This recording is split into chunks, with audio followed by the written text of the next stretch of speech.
মইতো অবাক বোলে এওঁলোকে চামুচ দি কি কৰে লেট্ৰিনত মই ভয় খাই গ'লোঁ আমি ঘটি বাল্টিং এইবিলাক মগ এইবিলাক ইউজ কৰোঁ লেট্ৰিনত বা নিজৰ সেই নাথাকিলে চামুচ দি কি কৰে মোৰ মাথা বেয়া হৈ গ'ল চামুচ দি কি চেলাৰী কিমান দিব কৈছে 60,000 মান চেলাৰী পাবা বোলো আৰু ফেচিলিটি পিছত লগত এটা কোৱাৰ্টাৰ পাবা বোলো মই নকৰোঁ গুচি আহিলোঁ বোলে কিয় মই বোলো মোৰ মিনিমাম হাফ এটা লাগে আপুনি বোলে সদায় ৰাতিপুৱা বাথৰুমত সোমাই কান্দি থাকে কাৰণটো কি ধন্দাই মোক সুধিছে কৈছে মই নকওঁ বোলো কওক মই আপোনাক ধন্দা শপত দিছোঁ ক'বই লাগিব গম পাইছে নাই আজি আহি পেলাই শেখৰ দাহঁতৰ ঘৰত তেওঁ ফোন কৰিলে কৈছে তোমালোক আহিবা আমাৰ ঘৰতে বহাহি মই বোলো হ'ব আপোনাৰ ঘৰলৈ যাম দিয়ক গ'লোঁ বহিবলৈ দিলে বহি আছোঁ শেখৰ দাহঁতৰ ঘৰত যাত বহিছোঁ পানী চানী খাবলৈ দিছে অলপ পিছতে কংকনা বৌ ওলাই আহি কৈছেহি শেখৰ দাক এই ওৰা শুনাচোন এই মই লেট্ৰিনৰ পৰা আহোঁ প্ৰগ্ৰেম চাবলৈ যোৱাৰ আগত চামুচ পাত দিয়াচোন মই আকৌ ভয় খাই গ'লোঁ বৌ লেট্ৰিনলৈ যায় চামুচ পাত কিয় লাগে তাৰপিছত বোলো কিবা কাৰিকৰী হেৰি থাকিব পাত্তা দিয়া নাই ইমান কথাটো গ'ল তাৰপিছতে আকৌ শেখৰ দা এই ছোৱালীজনী আহিছে পাপা মই লেট্ৰিন যাওঁ চামুচ পাত দিয়া মই লওঁ এইডাল কি কণ্ডিশ্যন লেট্ৰিনলৈ যাবলৈ চামুচ মই অকণ কিবা সেইটোলৈ চাইছোঁ তাৰপিছতে আকৌ আমাৰ কবিতা খুৰি আহিছে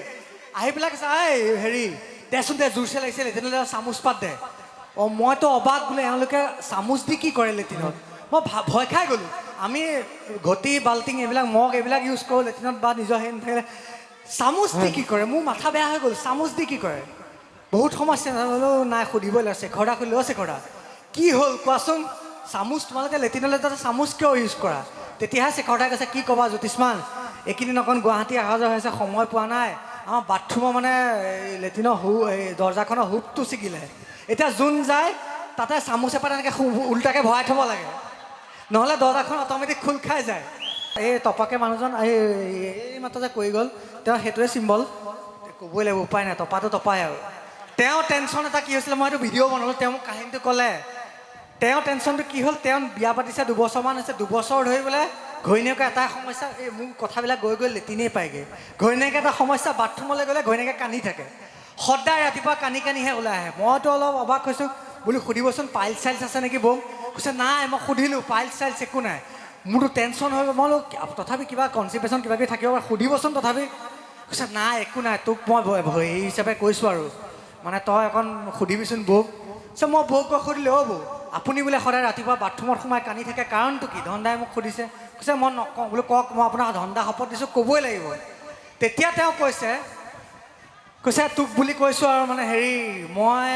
যেতিয়া গাভৰু আছিলোঁ ধনভৰালীয়া বিয়া পতাৰ আগত আমলাপতি ল'ৰা এটা ভাল পাইছিলোঁ মই বোলো ঠিকে আছে আমলাপতি ল'ৰাটো ভাল পাইছিলে কিন্তু আপুনি বাথৰুমত সোমালে কান্দে কিয় কৈছে সিয়ে মোৰ প্ৰথম আৰু শেষ এক্স বয়ফ্ৰেণ্ড আছিলে বোলো সেয়াও বুজিলোঁ কিন্তু আপুনি বাথৰুমত সোমালে কান্দে কিয় কৈছে সেই এক্স বয়ফ্ৰেণ্ডটোৰ নাম কুমুদ আছিল এতিয়া সেই কুমুদটো দেখিলে বোলে ধকাই কান্দি থাকে মই কৈছোঁ বোলো কুমুদটো ভাঙি এইটো হেৰি কৰি দিয়ক এই আমাৰ ইণ্ডিয়ানটো কৰি দিয়ক ইটা দুটা দি ইণ্ডিয়ান কৰি দিয়ক অঁ এটা কথা কৈ দিব লাগিব এতিয়া গকুলে অনুৰোধ কৰিছে গকুল আছে ই গকুলে অনুৰোধ কৰিছে আমাৰ এটা ভিডিঅ' কোৱাৰ্টাৰ সেইটো 3 মিলিয়নমান হ'লগৈ সেইটো খুব ভাইৰেল মই মানে এটা কোৱাৰ্টাৰৰ কাৰণে চেণ্ট্ৰেলৰ চাকৰি বাদ দি দিছোঁ